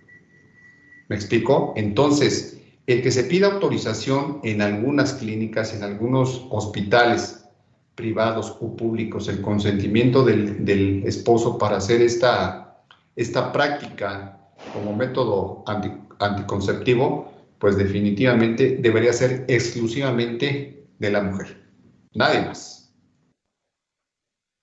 Muchísimas gracias, maestro Julio. Me parece que hasta ahorita son todas las preguntas que tenemos por aquí, por el chat. Y bueno, me gustaría hacer unos comentarios que también aparecen aquí en el chat. La licenciada Almadelia Sánchez Sánchez, buenas tardes, desde Hospital General de Calpulalpan, Tlaxcala. También la licenciada Rosario Martínez, excelente ponencia, felicidades al ponente. El licenciado Eric Flores Romero, saludos, excelente ponencia. La licenciada Lorena nos comenta, excelente información. La licenciada Nora Rosas, muy interesante esta ponencia. La licenciada Levarin Valencia, excelente tema, muchas felicidades al ponente. Muchas gracias. Sí, la licenciada Lucía Cruz, gracias por compartir tan importante tema. María Aguilar, excelente información. La licenciada Clemente, excelente explicación y orientación. Gracias desde Tampico, Tamaulipas. Muchas gracias. Y por aquí tenemos más comentarios.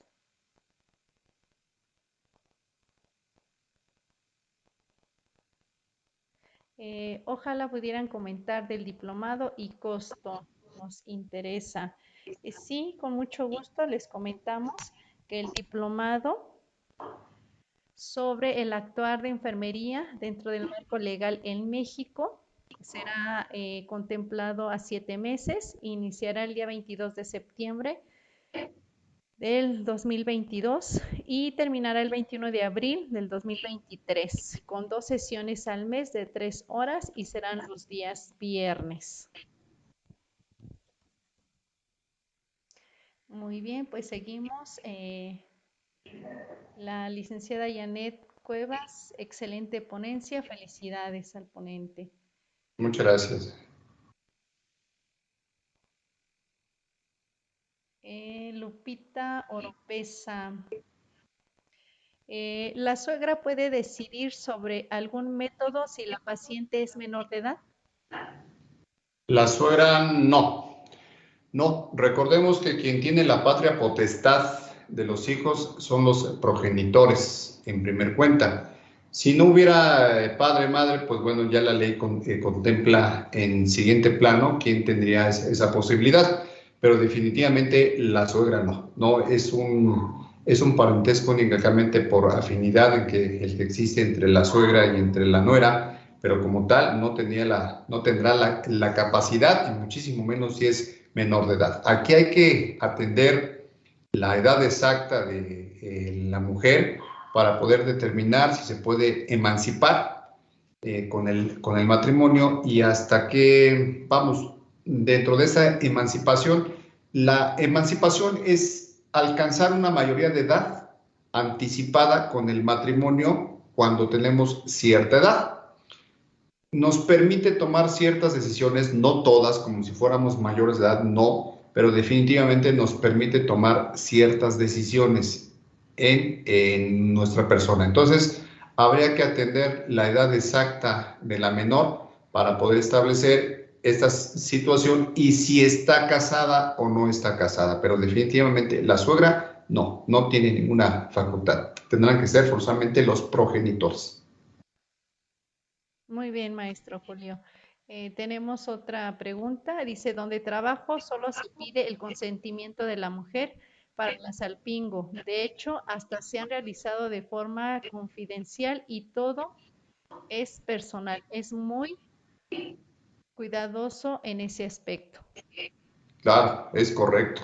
Decíamos que la mujer tiene exclusivamente la decisión para poder determinar respecto al número y esparcimiento de los hijos. Si bien es cierto, es una decisión que se puede consensuar con el marido, con el concubino, con la pareja, pero para efectos de determinar respecto a, de forma contundente, cómo habrá de manejarse mi cuerpo, no. Definitivamente es facultad exclusiva de la mujer. Muy bien. Gracias, maestro Julio. Tenemos otra pregunta. Nos dice, si la paciente es menor de edad, en este caso, si los dos son menores de edad, se refiere al esposo y la esposa. ¿Quién puede firmar los consentimientos informados? Ok, de la misma manera, necesitaríamos saber si están casados civilmente para poder determinar si cabe en la figura de la emancipación y si dentro de esas facultades también está permitido el que puedan firmar los informes médicos correspondientes. Si no, tendrá que ser por conducto de los progenitores. Muchas gracias, maestro Julio. Sí, Bueno, tenemos más comentarios por aquí. La licenciada Pilar Valdés, buenas tardes, excelente ponencia.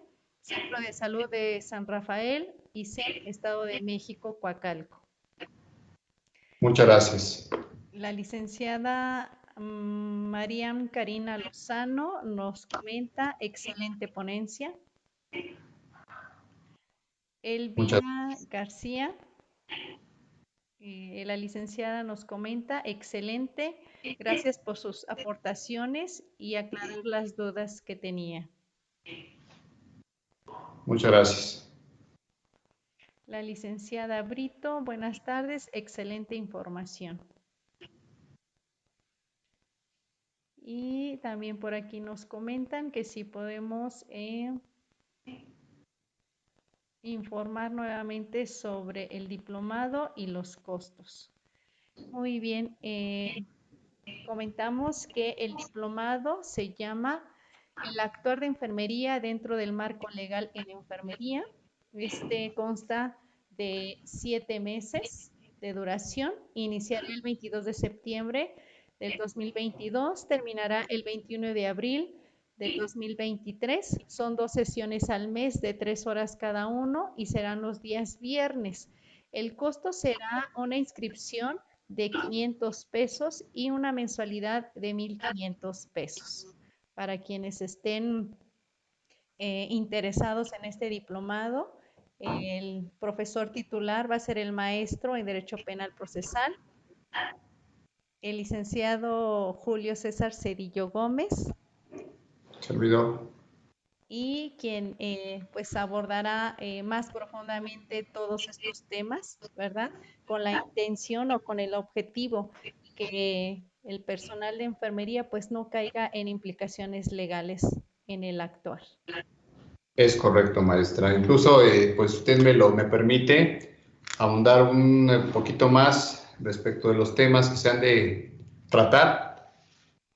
Primeramente, pues recordemos que hoy en día la educación, el aprendizaje tiene que ser autodidacta. No nos quedemos con la ponencia exclusivamente. Aquí hay muchísimo que aprender. Y no tomemos un diplomado únicamente por ampliar un currículum, sino por tener el conocimiento que considero yo en este particular punto, violencia obstétrica y todo lo que es el actuar de la enfermería dentro de un marco legal en México es muy extenso. Entonces, ¿por qué no el preocuparme por mi función como enfermero, como enfermera? ¿Qué puede pasar? Nosotros vamos con toda la firme intención día a día de desplegar una buena conducta apegada a una protesta que hice cuando me gradué.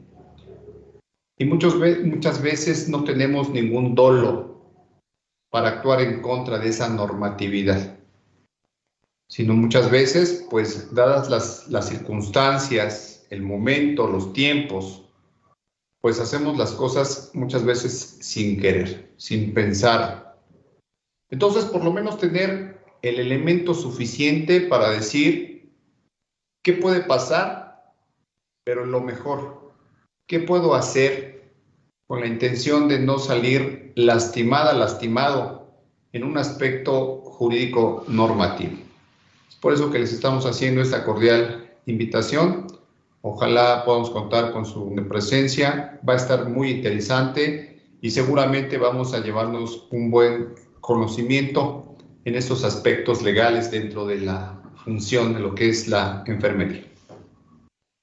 Muchas gracias, maestro Julio. Tenemos por aquí también otra pregunta.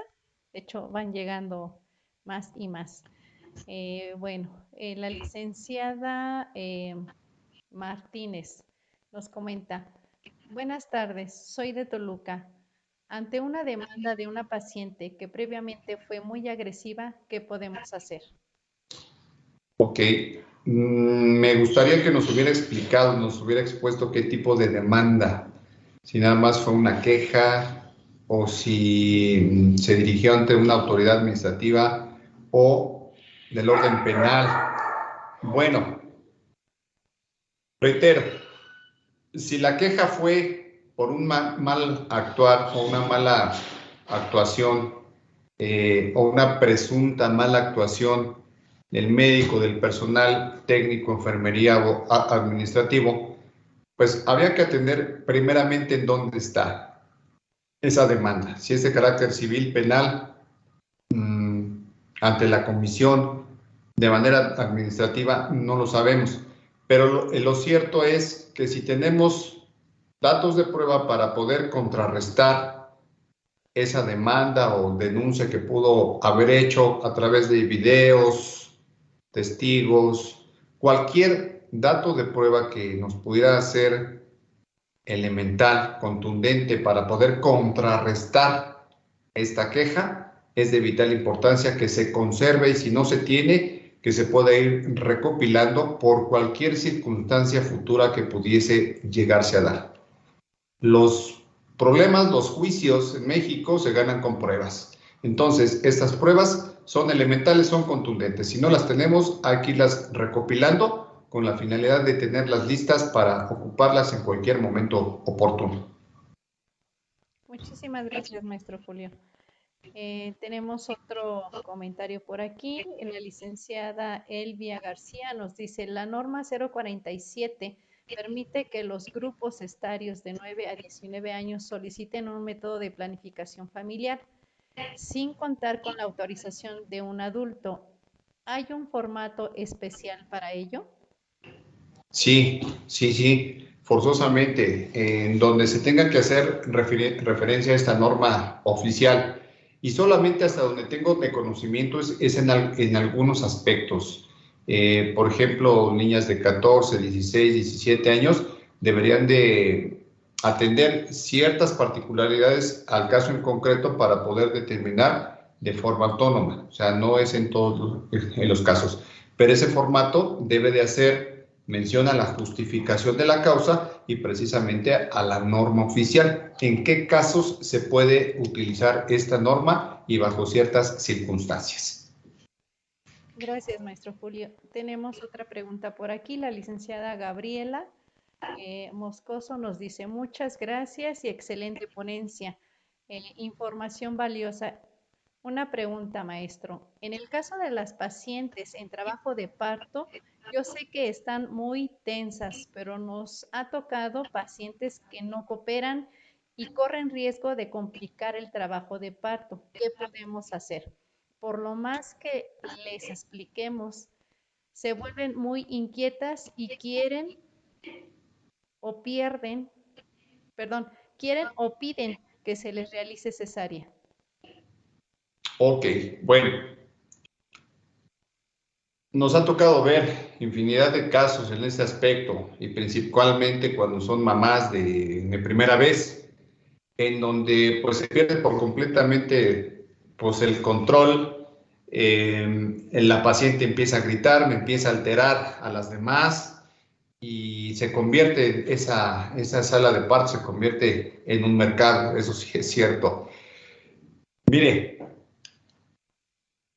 sería muy fácil decirle que pues que hay que acceder a la cesárea y punto, pero no, definitivamente no. Y más cuando tenemos un parto que ya está latente, en donde en ese trabajo, en esa labor, es muy importante, incluso podría decir la intervención incluso hasta de un psicólogo. Yo sé que no estamos en Alemania porque hasta donde sé allá así lo hacen. Hay un psicólogo, hay un trabajador social que está presente en todo momento y está garantizando tranquilidad, está garantizando esta seguridad a la paciente. Pero definitivamente aquí en México pues no contamos con ese servicio, con ese actuar. Llega el momento que nos salimos incluso hasta de control, el decir, bueno, ya cállenla por favor, porque pues vamos, señora, guarda silencio, señora, esto le está perjudicando, jala aire y es contraproducente para un parto, ¿no? Y la gente pues no entiende, ¿no? Está desesperada, está en ese mar de llanto y de gritos, y etcétera, etcétera. ¿Qué nos queda hacer? Controlar, hablar. Dicen que a veces el médico, el enfermero, tiene que ser hasta psicólogo. Aplicar esa técnica para efecto de garantizar o transmitir seguridad al paciente, que se nos tranquilice. No puedo de ninguna manera decir, pues bueno, porque la señora está en un grito, pues pásenla al quirófano y por favor háganle una cesárea de urgencia. No, definitivamente no, porque tampoco vamos a estar al contentillo del paciente, porque se va a creer que se nos va a generar un problema legal cuando estoy haciendo las cosas bien. Un berrinche del paciente de ninguna manera puede desencadenar el sacar de las casillas al enfermero, al doctor, para hacer las cosas como el paciente quiere. Recuerden que el experto es el médico, el experto es el enfermero, enfermera, y como consecuencia pues tampoco tenemos por qué caer en ese juego. Mucho cuidado. Muchísimas gracias, maestro Julio. Tenemos otro comentario, licenciada Pilar Valdés. Felicidades al licenciado con respecto a la excelente ponencia. Muchas gracias. Por aquí tenemos otro comentario, licenciado Héctor Arbona, IMSS, Estado de México Oriente, excelente ponencia. Muchas gracias. Nos hacen otra pregunta por aquí, la licenciada Janet Camacho Cuevas. ¿Qué derechos tiene el recién nacido y con la madre cuando la irresponsabilidad rebasa? Ok, a ver si entendimos. Los derechos de un neonato incluso vienen desde el momento que es viable para la ley. La ley civil establece que después de la viabilidad en un feto ya tiene garantizados derechos, incluso humanos, derechos civiles y derechos de protección. La irresponsabilidad de la madre puede ser consecuencia para que sea sujeta a un procedimiento en ese mismo momento. Reitero, si bien es cierto, la ley está garantizando derechos de la mujer, pues les comento, peor aún respecto a de los niños. Hoy el interés superior del menor está por encima de muchas cuestiones. Incluso el Ministerio Público que se encuentre adscrito en el hospital tiene el derecho de representarlo de forma inmediata. Es una de las funciones también de los agentes de los ministerios públicos que se encuentran adscritos a los hospitales, representar en todo momento a los menores e incapaces e incluso gestar las investigaciones correspondientes en contra de los probables responsables. Muchísimas gracias, maestro Julio. La licenciada Ana nos pregunta, ¿qué procede si la paciente es testigo de Jehová y es necesario hemotransfundir hemoderivados? Ella de manera consciente no autoriza y el esposo autoriza dicho tratamiento. ¿Qué implicaciones legales hay para el personal de salud? Por un lado, si se le aplica el tratamiento y por otro, si no lo aplica. Ok, bien. Hay muchas disyuntivas en ese aspecto por cuestiones religiosas o culturales. El que me puedas me transfundir sangre, plaquetas, etcétera, etcétera, no es permitido respecto a la creencia a ese ser supremo. Aquí quien debe de decidir en primer momento, pues es el responsable del organismo.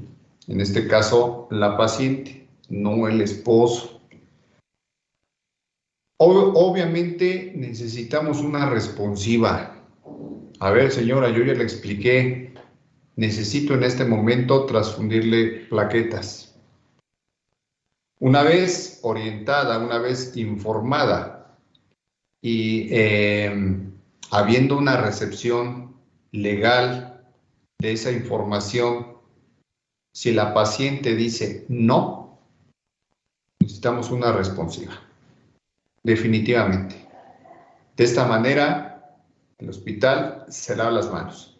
Si la señora estuviera inconsciente, si no estuviera en la posibilidad de poder responder a este documento, es decir, a la responsiva, pues entonces sí, será el familiar más cercano. En este caso, el cónyuge, los hijos si son mayores de edad o cualquier otro familiar directo. Pero de primer mano tendrá que ser ella. Si no está en condiciones, si no está consciente, si no está en raciocinio para poder saber y entender que una responsiva va a deslindar de cualquier circunstancia legal al hospital y al cuerpo médico, técnico o de enfermería, entonces sí tendrá que atenderse al familiar directo. Pero de primer mano le corresponde a la paciente. Muchísimas gracias, maestro Julio. Bueno, nos comenta nuevamente, ¿podrían repetir la información de la fecha de inicio y costo del diplomado? Por favor. Y una excelente ponencia y mis felicitaciones al licenciado por su explicación y tiempo. Fue una explicación clara y muy comprensible. Muchas gracias. Sí, nuevamente les comentamos que el diplomado, ¿verdad? Es el actuar de enfermería dentro del marco legal en México. Iniciará el 22 de septiembre del 2022, terminará el 21 de abril del 2023 con una duración de 7 meses. Son 2 sesiones al mes con 3 horas. Serán los días viernes. El horario será de 5 a 8 de la tarde. Muy bien. Pues me parece, maestro Julio, que son todas las preguntas que tenemos hasta este momento. Sí, queda la incógnita y el antecedente de esta sesión para todos aquellos que gusten tomar este diplomado en el cual finalmente vamos a hablar del actuar de enfermería, ¿verdad? Dentro del marco legal y que tiene la finalidad, lo comentábamos, de evitar las responsabilidades legales que se pudiesen dar por omitir, ¿verdad? o finalmente actuar de manera, digamos, violenta hacia nuestras pacientes, ¿verdad? Dicen que un delito se puede dar por acto, por acción o por omisión, ¿verdad? Y en este caso tenemos el personal de enfermería que está con el conocimiento constante y con la actualización constante para evitar recaer en estas implicaciones legales. Y como lo comentaba usted, llegar hasta el caso, ¿verdad? De que se nos suspenda nuestra licencia para poder trabajar, en este caso, nuestra cédula profesional. Así es, doctora, es correcto. En el peor de los casos, pues de manera incluso definitiva. Claro, sí, sí, y finalmente también tomar conciencia, ¿verdad? Que evitemos todo lo que viene siendo la violencia hacia las mujeres y en este caso la violencia obstétrica que finalmente se da día con día en todos nuestros hospitales, ¿verdad? De manera directa o a veces indirecta, ¿verdad? Porque también se cumple a veces con una indicación médica que finalmente pues no está dentro de la normatividad, ¿verdad? Entonces todo esto lo vamos a conocer en este diplomado y pues los invitamos a que se inscriban. En la parte del chat hay un link donde ustedes se pueden inscribir. Muy bien, pues creo que ya no tenemos ninguna otra pregunta, maestro Julio, pues le agradecemos infinitamente, ¿verdad? El que el día de hoy haya estado con nosotros y nos haya aportado todo este vasto conocimiento. No, al contrario, muchísimas gracias a ustedes por la confianza, muchísimas gracias a nuestro auditorio que se tomó el tiempo para estar compartiendo con nosotros charla y pues los esperamos en el diplomado. Muchísimas gracias y que pasen todos excelente tarde. Muchísimas gracias, maestro Julio. Y agradecemos también a todos los colegas que nos sintonizaron en esta tarde de miércoles, ¿verdad? Y bueno, recordarles que si necesitan solicitar su constancia, también en la parte de abajo del chat tenemos ahí un link donde pueden solicitar su constancia. Bueno, pues muchísimas gracias a todos por escucharnos y nos vemos la próxima sesión. Muchísimas gracias. Hasta luego. Que estén muy bien. Que pasen una bonita tarde-noche. Igualmente, doctora, muchísimas gracias. Buena tarde. Gracias. Buenas tardes. Bye.